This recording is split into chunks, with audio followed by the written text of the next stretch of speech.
ওদেরও মন আছে। Psychology of opposition voters. তা আমি দেখেছি টিএমসির বাংলা ইলেকশন তো এই মুহূর্তে হচ্ছে। টিএমসির যারা ঘোর সমর্থক, তাদের খুব একটা স্বচ্ছ ধারণা নেই যে কোন ধরনের মানুষ ভোট করে ইসি অ্যালায়েন্সকে এবং লাল পার্টিকে বা সিপিএমকে করে। তো ইসি অ্যালায়েন্সের সমর্থকদের মেন্টালিটি বা সাইকোলজি নিয়ে আমি আগে অল্প বিস্তর আলোচনা করেছি। এখানেও অল্প ছোঁবো, কিন্তু মূল লক্ষ্য থাকবে কোন ধরনের মন এই লাল সমর্থকদের। লাল মনটা ঠিক কীরকম? কেন আমার পরিচিত মন, মানে যে লোকজন রয়েছে আত্মীয় স্বজন, তার মধ্যে অনেকেই আছে যারা লাল সমর্থক এবং অনেকেই আছে যারা গেরুয়া সমর্থক।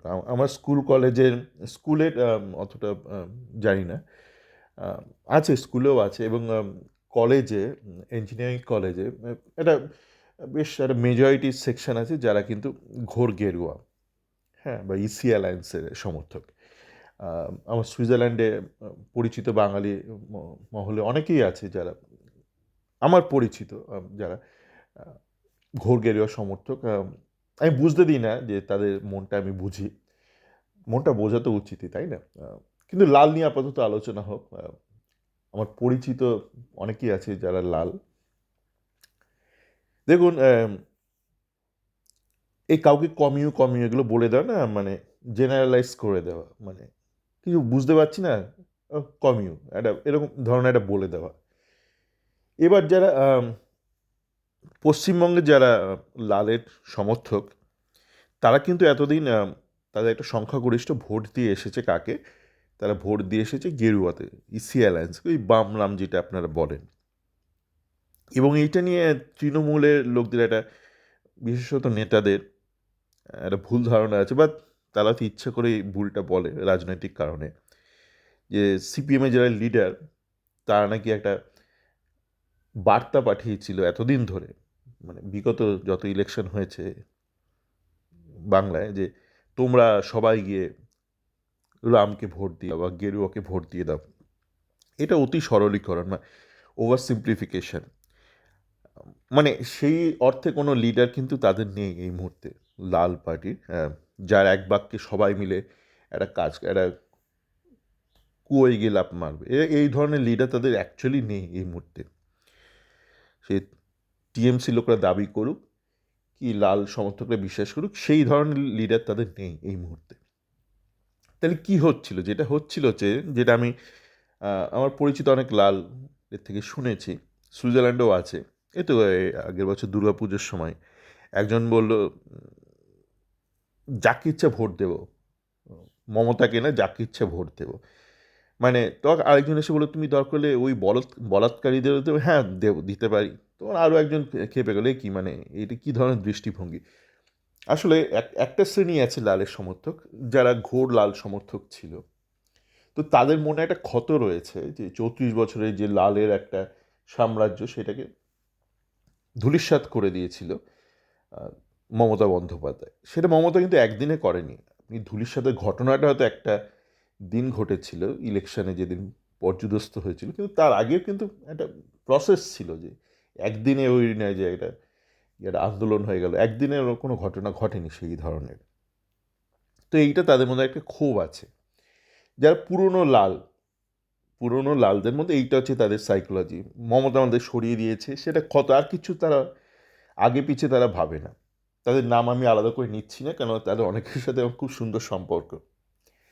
এবার বাকি যারা লাল রয়েছে তারা মূলত অল্প বয়সী লাল, এবং তাদের বাবা মা দেখবেন কেউ হয়তো টিচার, কেউ প্রফেসর, কেউ সরকারি ভালো পদে চাকরি করে, এবং এই চাকরিগুলো তারা কিন্তু লালের বদান্যতায় পেয়েছে। আপনারা এখন যে চাকরি স্ক্যাম ট্যামগুলো দেখেন না, যেগুলো হয়েছে তৃণমূলের আমলে, সেটা তো হয়েছে, কিছুটা হয়েছে, কিছুটা বাড়িয়ে চড়িয়ে দাবি করা হয়েছে, কিন্তু হয়েছে, কেউ অস্বীকার করছে না। কিন্তু লাল জমানায় এটা মানে আকছার ঘটতো, তখন তো আর এইসব টেভিডেন্স ছিল না, ডিজিটাল ফুটপ্রিন্ট, ডিজিটাল এভিডেন্স কিছুই ছিল না। তখন যদি না আপনার এই লালে ভালো পরিচয় থাকতো, আপনি কিন্তু ভালো চাকরি পেতেন না সাধারণত। এক্সেপশনস আর অলওয়েজ দেয়ার, ঠিক আছে? কিন্তু মাসের পক্ষে এই স্কুলে চাকরি পাওয়া, কলেজে চাকরি পাওয়া, প্রায় অসম্ভব ছিল যদি না কোনো লাল কর্তা তাকে সুপারিশ করে দিত। মানে এখন তৃণমূল আমলে যেগুলো দেখছেন সেগুলো নস্যি, লাল জমানায় যেসব সো কল্ড করাপশন হয়েছে এই চাকরির। এবার করাপশনটা কি দেখুন, আপনি প্রমাণ করতে পারবেন না, কেন ওই যে মুখে মুখে এগুলো হয়ে যাচ্ছে। মানে প্রসেসটা corrupted process, but it was legitimately operated or conducted. ঠিক আছে, ধরুন একটা ইন্টারভিউতে গেল, ইন্টারভিউতে কোনো লেখালেখির ব্যাপার স্যাপার নেই, স্কোরিং ব্যাপার, ধরুন ভার্বালে। এবার ভার্বালে কেউ লালের সূত্র দিয়ে এলো, যেটা অনেক সময় এরা বলে তৃণমূল বাড়ির চিরকুট, মানে একটা লালের কেউ একটা রেফারেন্স নিয়ে এলো, তো তাকে নিয়ে নেবে। এবার আপনি প্রমাণ করবেন কী করে যে সেখানে করাপশন হয়েছে, এবং সেখানে হয়তো সেই ধরনের আর্থিক লেনদেন হতো না, সম্পর্কের লেনদেন হতো, not in cash but in kind, but that's also a bribing. এখন ধরুন আপনি দেখছেন তৃণমূলের কারো ঘরে তাকে তাকে টাকা, ঠিক আছে, কিন্তু টাকার বদলে ধরুন তাকে কিন্তু কিছু প্রতিশ্রুতি দেওয়া হলো, একটা সম্পর্কের প্রতিশ্রুতি, because you can correlate any kind of kind like bribing kind to a bribing cash. একটা ইকুইভ্যালেন্ট আছে সম্পর্ক, না ঠিক আছে, তুমি পাইয়ে দেওয়ার একটা ব্যাপার, ঠিক আছে তুমি করছো আমি তোমার তার বিনিময় করে দেবো, ওরকম ব্যাপার। Transaction in kind, not in cash, but that's also kickback. তো এই ব্যাপারগুলো কিন্তু ছিল, এবং সেই প্রজন্ম যারা এর থেকে প্রচুর বেনিফিটেড হয়েছে, কিছুটা হলেও তারা তো নুন খেয়েছে, লাল নুন হলেও তারা খেয়েছে। তো তারা তাদের পরবর্তী প্রজন্ম যারা এখন ধরুন ভালো স্কুল কলেজ থেকে পড়াশোনা করছে, তাদের মধ্যে এইটা ঢুকিয়ে দিয়েছে যে তৃণমূল চোর, ঘরে টাকা পাওয়া যায়, কিন্তু সে নিজে যে চুরি করে চাকরিটা পেয়েছে সেটা তাদের ছেলে মেয়েকে বলে না। এবার তাদের ছেলে মেয়ের মধ্যে যে লাল বাবার ছেলে মেয়েও যে লালটু হবে তার কোনো মানে নেই, ঠিক আছে। কিন্তু অনেকেই আছে, আপনি যদি ছোটোবেলা থেকে কাউকে ব্রেন ওয়াশ করতে থাকেন বা একই জিনিস বলতে থাকেন, তা ব্রেনটা ডেভেলপ হয় না। তাকে তোতা পাখির মতন আপনি পড়িয়ে যাচ্ছেন, মমতা বস্তির মেয়ে, মমতা চোর, মমতার নেতাদের ঘরে টাকা পাওয়া যায়, আমাদের নেতা গরিব ছিল, চৌকিতে শুতো।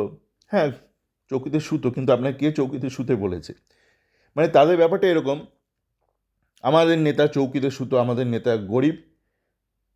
হ্যাঁ, তো দেশবাসীও গরিব বা রাজ্যবাসীও গরিব, কেউ তো তোমায় বলেনি তুমি ভালো থাকো, তুমি সৎ থাকো, তুমি সাধু থাকো, তুমি বাতাসে জল খেয়ে থাকো, তুমি রাজ্যবাসীকেও বাতাসে জল খাইয়ে রেখে দিয়েছো।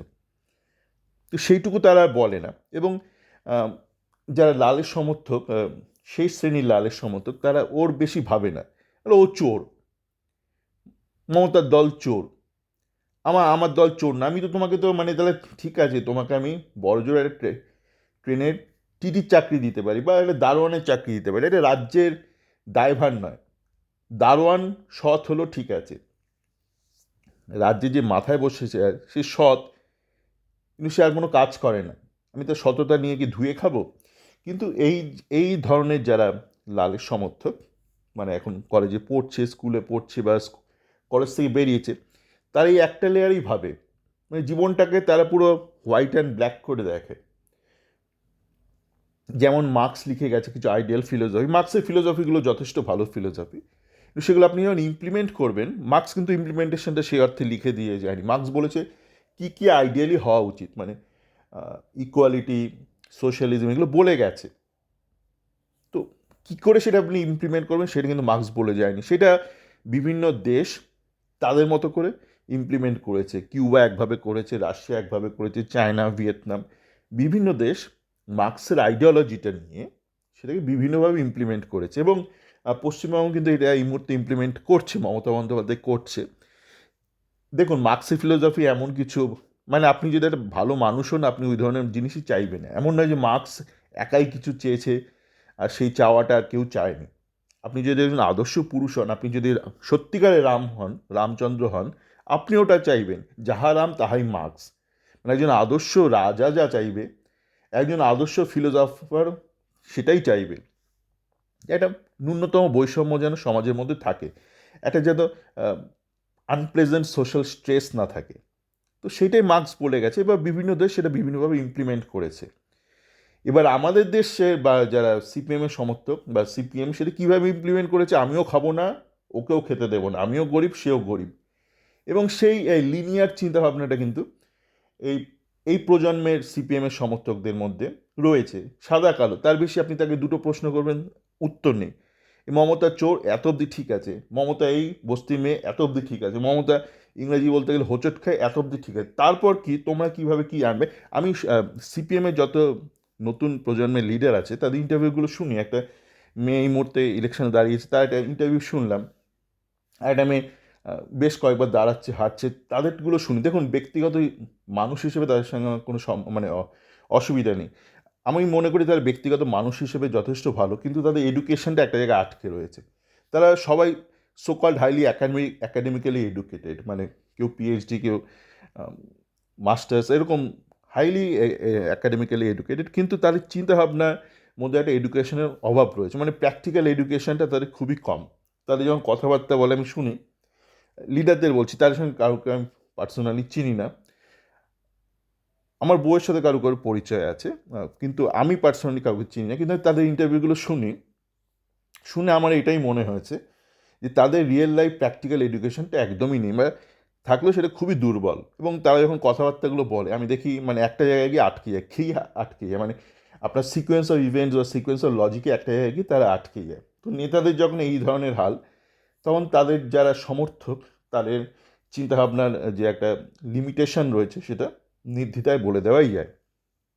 এই গেল লালের সমর্থক। এবং লালের সমর্থকরাই কিন্তু একটা বড় চাঙ্কে এতদিন ধরে ইসি অ্যালায়েন্সকে ভোট দিয়ে এসেছে। এবার ইসি অ্যালায়েন্স ভোটারদের কথাটা আমি বলেছি, তাদের মাইন্ডসেটটা কি, বিভিন্ন ধরনের মাইন্ডসেট আছে। একটা নিয়ে তো আমি ততটা বলিনি, সেটা হচ্ছে প্রবাসী বাঙালিরা যারা মূলত প্রবাসেই জন্মেছে এবং বড় হয়েছেন, তারা কিন্তু নামেই বাঙালি, তাদের মননে, শয়নে, স্বপনে, মননে, কর্মে তারা কিন্তু ওই টিপিক্যাল নন বেঙ্গলি টাইপই, মানে খুব একটা হালকাদারি চিন্তাভাবনা। তারা অনেকে আছে যারা দিল্লি বম্বেতে থাকে, তারা ভাবে যে আমার দেশটা যদি একটু আমেরিকা হতো কি ভালো নেই, ভালোই না হতো। তাহলে ভাল লাগছে না চোখের সামনে বেরিয়ে, সেটা হয়তো বড় একটা ল্যাভিশ অ্যাপার্টমেন্টে থাকে, বেরিয়ে দেখছে বস্তি টস্তি, বলছে এটা দূর করিয়ে দাও, তাহলে আমিও বলতে পারবো যে আমার দেশ এক নম্বর হয়ে গেছে, একটা ফার্স্ট ওয়ার্ল্ড হয়ে গেছে। সেও জানে কিন্তু at the back of the mind সে একটা তৃতীয় বিশ্বে থাকে, এবং তার মধ্যে একটা ইনফিনিটি কমপ্লেক্স কাজ করে। সেই জন্য সে মানে ওই ইসি অ্যালায়েন্সকে চায়, কারণ ইসি অ্যালায়েন্স আগে স্বপ্নটা বেচে আমি আমি বুলডোজার দিয়ে সরিয়ে দেবো, দারিদ্র দূর করবো কী করে, আমি দরিদ্রকে মেরে ফেলবো, বা দরিদ্রকে তোমার চোখের সামনে থেকে সরিয়ে দেবো। অনেকে আছে দেখবেন, মানে তার বাড়ির পাশটায় জঞ্জাল না হলেই হলো, বা বাড়িটা জঞ্জাল না হলেই হলো, দেখবেন বড় বড় অ্যাপার্টমেন্টে হয়তো টুক করে প্রত্যেকে মলাটা ফেলে দিল, ভাববে আমার ঘরটা তো পরিষ্কার। সেটা ভাবে না যে তুমি কিন্তু ভালো থাকতে পারবে না যদি তোমার আশপাশে একটা বিশাল স্ট্রেস থাকে, একটা সোশ্যাল স্ট্রেস থাকে। স্ট্রেস কী করে থাকবে যদি there is a difference in happiness level আর satisfaction level between yourself and your next door neighbour. তো ওটা থাকতে পারে না। তুমি ধরো দারুণ সুখে রয়েছে, তোমার পাশের লোকই অতিরিক্ত দুঃখে রয়েছে, তুমি রাস্তাঘাটে বেরোলে তোমাকে কিন্তু সে আক্রমণ করতেই পারে, এবং তখন তুমি মরা কান্না কাঁদবে না, বা কাঁদা তোমার উচিত। তো এতটা তারা ভাবে না। যারা বাঙালিরা বলেন, আপনারা অনেকেই বলেন ইসি অ্যালায়েন্সকে ভোট দেয়, হ্যাঁ তারা অবশ্যই দেয়, তারা অবশ্যই দেয়, এবং একটা সংখ্যক আছেই, তারা সেই শ্রেণীর লোকজন আছে। ওয়ার্কিং ক্লাস অবশ্যই ভোট দেয় না ইসি অ্যালায়েন্সকে, সে নির্দ্বিধায়, সে বাঙালি অবাঙালি হিন্দু মুসলমান, সে নির্দ্বিধা দেয় না, কেন এতদিনে সে উপলব্ধি করেছে, দেখে বা নিজে ঠেকে, যে ইসি অ্যালায়েন্স মূলত ওই একটা সেলসম্যানের কাজ করে। তার কাজ হচ্ছে তুমি দরিদ্র লোকদের সরিয়ে দাও, সরিয়ে দিয়ে তার জমিটা অধিগ্রহণ করো, বা তার সম্পত্তি অধিগ্রহণ করে তুমি বড়লোকদের বেচে দাও। বেসিক্যালি সেলসম্যান, তুমি ল্যান্ড ক্লিয়ার করো, আমার ব্যবসা বাড়ানোর তুমি ব্যবস্থাটা করে দাও, এতটুকুই তাদের কাজ, এর বেশি তাদের কাজ নয়। এইটা একটা রয়েছে। আর আপনি দেখবেন যারা ইসি অ্যালায়েন্সের ভোটার, তো চোখটা একটু খেয়াল করবেন। আমি ছোটোবেলা থেকে বডি ল্যাঙ্গুয়েজ স্টাডি করি, একদম ছোটোবেলা থেকে, যখন ওই ডিজিটাল যুগের আগে স্কুল কলেজে তখন বই টই পাওয়া যেত, ভুলে গেছি সেসব বই প্রচুর কিনতাম। কিন্তু লোকের আপনি ফেশিয়াল স্টাডি করতে পারবেন, মানে তাকে চোখের আইলিডের মুভমেন্ট খেয়াল করে দেখবেন, তারা বেশিরভাগই ওই এক লেয়ার অবধি ভাবে, মানে তাদের কেউ কিছু বলে দেয় সে সেটা সাথে সাথে বিশ্বাস করে নেয়, তার বেশি সে কিছু ভাবে না। তোমার জীবনের দুর্দশার কারণ কি? মুসলমান না। তোমার জীবনের অসুখের কারণ কি? ঘুষপেটিয়া। এই শুনেই সেই ভাবে এই দুটো যদি দূর হয়ে যায় আমার জীবন থেকে সমস্ত সমস্যা দূর হয়ে যাবে। এবং এইটা ভেবে সে তারপর একটা ওই একটা একটা সার্কেলে সে ভাবতে থাকে, তার কাজকর্ম করতে থাকে, সে কি বারংবার ভোট দিতে থাকে। এখন অবশ্য তারা একই কারণে, যেহেতু তারা বেশি ভাবে না, তারা যেহেতু বেশি ভাবে না বলে তারা ভোট দিয়ে এসছে এতদিন ইসি অ্যালায়েন্সকে, একই কারণে তারা বেশি ভাবে না বলে তারা এখন একটা ডিজেকশন, একটা চরম একটা হতাশাগ্রস্ত, অন্তত বাংলার যারা ভোটার, ইসি অ্যালায়েন্সের ভোটার, তারা চরম হতাশাগ্রস্ত। এবং সেটা কিন্তু প্রতিফলিত হবে কয়েকদিন বাদে, আপনারা দেখতে পারবেন এই হতাশার বহিঃপ্রকাশটা আপনারা দেখতে পারবেন। আপনারা ইতিমধ্যে জেনে গেছেন যে খুবই খারাপ ফল করতে চলেছে ইসি অ্যালায়েন্স গোটা বাংলা জুড়ে। কিন্তু এই যে একটা চূড়ান্ত হতাশাগ্রস্ত এই single level, single layered minded ফ্যানদের মধ্যে ইসি অ্যালায়েন্সের, এটা কিন্তু প্রতিফলিত হতে চলেছে। এটা খুবই স্বাভাবিক, এর মধ্যে কোনো রকেট সায়েন্সের ব্যাপার নেই। তো আশা করি কিছুটা মন বোঝানো গেল। কুসুমের মন, তোমার কি মন নাই কুসুম? তো ওদেরও কিন্তু মন আছে। আপনি তৃণমূলের সমর্থক হতেই পারেন, কিন্তু আপনি যদি ভাবেন যে বিপক্ষের কোনো মন নাই, সেটাও ঠিক নয়।